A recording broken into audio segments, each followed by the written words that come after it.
உலகம்ங்கிறது என்ன? உயிரினங்கள் என்ன? உயிரினம் என்ன? நிலம், தீ, நீர், வளி, விசும்பு, விசும்போடு ஐந்தும் கலந்த மயக்கம். இதான் உலகம்னு தொல்காப்பியம் சொல்லுது. நிலம், நெருப்பு, நீர், வான்வெளி, காற்று இதெல்லாம் சேர்ந்துதான் ஆகாயம். இதெல்லாம் சேர்ந்துதான் உனக்கு உலகம். இந்த ஐம்பூதங்கள் என்கிறார்கள். நாம் அதை ஐம்பெரும் ஆற்றல் என்கிறோம். தூய தமிழ்ல ஐம்பெரும் ஆற்றல் என்கிறோம். பூதம் என்றால் பேராற்றல். அந்த பூதத்தால் எல்லாம் முடியும். அது மாதிரி ஐம்பெரும் ஆற்றல். இந்த ஆற்றல் இல்லாத உலகில் எவ்வுயிரும் இல்லை. மனிதன் மட்டும் இல்லை, எவ்வுயிரும் இல்லை.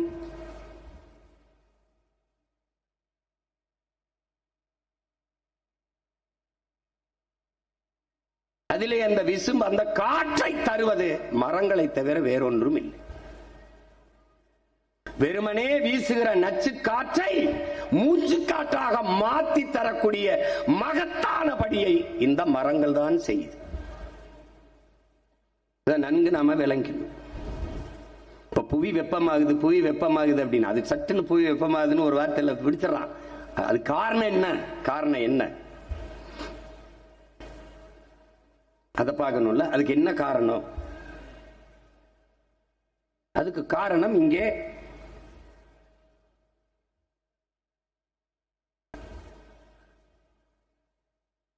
தொழில் புரட்சி என்ற வந்ததில் இருந்து அந்த பூமியின் அடுக்கு கீழே இருக்கிற அந்த எரிபொருள்களை எடுத்து நாம் எரிக்க ஆரம்பிக்கும் போது அதுலதான் அதிகமாக இந்த புகை தான் இதற்கு காரணங்கிறான். இது எதது? நச்சு ஆலைகளின் வெளியிடுகிற புகை.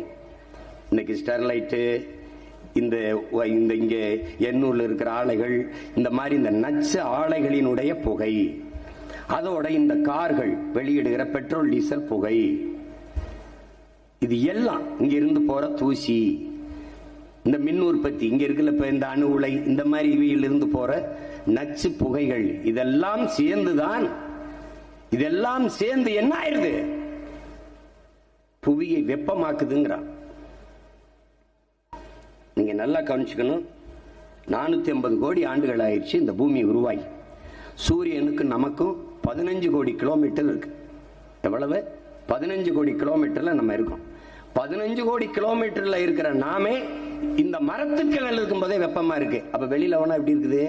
அப்ப எவ்வளவு பெரிய வெப்பம் இருக்குது பாருங்க. 15 கோடி கிலோமீட்டருக்கு அங்க இருக்காம, ஆனாலும் நம் வெப்பத்தை தாங்கிக் கொள்ள முடியல. ஆனால் வளிமண்டலம் என்று, விண்வெளியில் வளிமண்டலம், காற்று படலம் என்று இருக்குது வளிமண்டலம். அதுதான் அந்த வெப்பத்தை, சூரியனில் இருந்து வருகிற வெப்பத்தை பூமிக்கு நேரடியாக வரவிடாமல் தடுக்குது. தடுத்து அப்படி நம்ம ஃபில்டர் பண்ணுதுன்னு சொல்லுவோம்ல, அப்படி தடுத்து அங்கிருந்து பட்டு தெரிக்குது. அப்படி தண்ணி தரையில ஊத்துன சிமெண்ட் தரையில் ஊத்த தெரிக்கும்ல, அப்படி சூரிய ஒளி அப்படி வெப்பம் அப்படி தெரிக்குது. தெரிச்சு அதான் நிறப்பிரிகைங்கிற, புற ஊதாக்கதுங்கிற, மொத்தமாவே இது வெள்ளையா தான் இருக்கணும். அது ஏன் அப்ப வானமும் கடலும் நீளமா இருக்கு?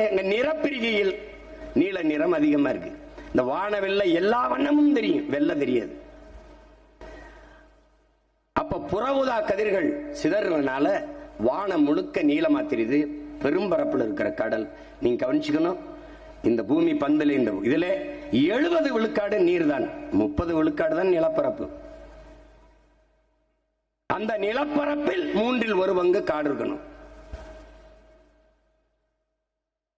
அப்ப இது என்ன ஆகுது?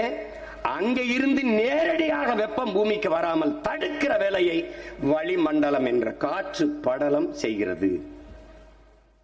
அந்த காற்று படலத்தை உருவாக்குவது யார்? அது இந்த காடுகள் தான், மரங்கள் தான். அதை நம்ம என்ன சொல்றோம்? ஓசோன் படலம்ங்கிறோம். அறிவியல் பேர்ல நம்ம தமிழ்ல வளிமண்டலம், காற்று படலம்னு சொல்றோம். இதுல உலகத்தின் நுரையீரலாக இருக்கிற அமேசான் மலைக்காடுகள் 20 விழுக்காட்டை நிறைவு செய்யும். மீதி எல்லாம் கடலுக்குள்ள இருக்கிற நீல பச்சை பாசி, அறிவியல் பேர் ஆல்கா, நம்ம சொல்றது நீல பச்சை பாசி. அந்த செடிகளில் இருந்துதான் அதிகமாக ஓசோன் காற்று மேலே சென்று அந்த காற்று படலத்தை அப்படியே வச்சிருக்கு. அந்த காற்று படலம் மட்டும் இல்லை என்றால் எந்த உயிரும் இல்லை, எரிஞ்சு சாம்பலாயிர. புரியுது நினைக்கிறேன். உன்னால் அந்த வெப்பத்தை தாங்க முடியாது, எதிர்கொள்ள முடியாது. அந்த வளி மண்டலம் தடுத்து நல்லா கவனிச்சுக்க, காட்சிப்படுத்தி பாரு. இப்ப பண்ண முடியல, அப்புறம் எடுத்து பண்ணி போட்டுவேன். தடுத்து அதுக்கு கீழே வருகிற அந்த வெப்பத்தை உன்னால தாங்க முடியாது. அப்ப தாங்குற அளவிற்கு தடுத்து நிறுத்துபவன் யார்? இந்த மரங்கள். இந்த மரம் என்ன செய்து? இந்த மரத்தின் இலைகள் எல்லாம் பழுப்பு நிறமாகத்தான் இருக்க வேண்டும். இப்ப இந்த மரத்துல ஒரு இலை பட்டுச்சுன்னா பழுப்பா இருக்கும், கீழே விழுந்ததெல்லாம் பாரு பழுப்பா இருக்கும், என்ன செத்துருச்சு. அந்த பழுப்பு நிறத்தில் தான் இந்த மரத்தின் இலைகள் இருக்க வேண்டும் நியாயமா. அது ஏன் பச்சையாகுது? சூரிய ஒளி வெப்பத்தை அது தாங்கி அந்த வெப்பத்தை உணவாக உட்கொள்ளுது. அதுல இருக்க ஸ்டார்ச் எடுத்து சாப்பிடுது, உணவா சாப்பிடுது. நமக்கு நஞ்சு, அந்த நஞ்சை அது உணவா சாப்பிடுது. அதை நம்முடைய பெரிய தகப்பன் நம்மாழ்வார் என்ன சொல்றாரு? ஒவ்வொரு மரத்திலும் சர்க்கரை தயாரிக்கிற தொழிற்சாலை இருக்குங்கிறார். அது அங்க இருக்கிற சர்க்கரையை உறிஞ்சி சாப்பிடுவதால், வெயிலை சாப்பிட்டு விடுவதால் வெப்பம் தனியுது. பழுப்பு நிறத்தில் இருக்க வேண்டிய, மஞ்சள் நிறத்தில் இருக்க வேண்டிய இலை பச்சை நிறத்தை அடையுது. அப்படித்தான் தாவரங்கள், மரங்கள், செடி கொடி எல்லாம் புல்லெல்லாம் பச்சையத்துக்கு வர்றது காரணம் தான். அப்ப என்ன செய்யுது? அங்க தடுத்து உனக்கு கீழே நல்ல குழு குழு குழுன்னு வச்சுக்கிறான். யாரு? உயிரும் தரான், வெப்பத்தை தணிக்கிற கொடையாவும் இருக்கான். யாரு? இவன் தான். பார்க்க எப்படி இருக்கான்னு. அதி முக்கிய விவரங்களை அனைவருக்கும் புரிய வைக்கும் podcast.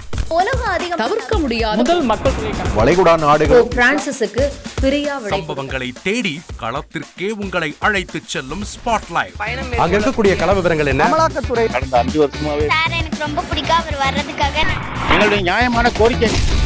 Even at the cost of stopping. பார்வையாளர்களையும் செய்திக்குள் பங்கெடுக்க செய்யும் மக்கள் குரல். 50 ரூபாய் எங்களுக்கு தண்ணிக்கு ஒரு தீர்வே இல்லங்க. 10 வருஷமா எங்களுக்கு சரியான ஒரு விடிவு கிடைக்கவில்லை. 60,000 ஏக்கருக்கு தான் கேட்கிறோம், பிச்சை கேட்கறாங்க. புத்தம் புதிதாக, வித்தியாசமாக ஹெலிகாப்டர்களின் உதவி என்ன படிக்கலாம்ன்றதுல பேரண்ட்ஸும் என்கரேஜ் பண்ணணும், ஸ்டூடெண்ட்ஸும் தேர்வு செஞ்சு. எனக்கும் சீமானனுக்கும் பெரிய வித்தியாசம் இல்லைங்க. ஒரு பாயிண்டா சொல்லணும். உங்களுக்கான தலைவர்களை பொழுதுபோக்கு தளத்தில் தேடாதீர்கள், போராட்ட களத்தில் தேடுங்கள். அனைத்தும் உங்களுக்காக. எப்போதும் இணைந்திருங்கள் தந்தி டிவியுடன். இனி செல்லும் இடமெல்லாம் செய்தி. தந்தி டிவியின் வாட்ஸ்அப் சேனலை ஃபாலோ பண்ணினா செல்ல இருக்கும் இடமெல்லாம் செய்தி. இதோ QR கோட், இப்பவே ஸ்கேன் பண்ணுங்க, ஃபாலோ பண்ணுங்க.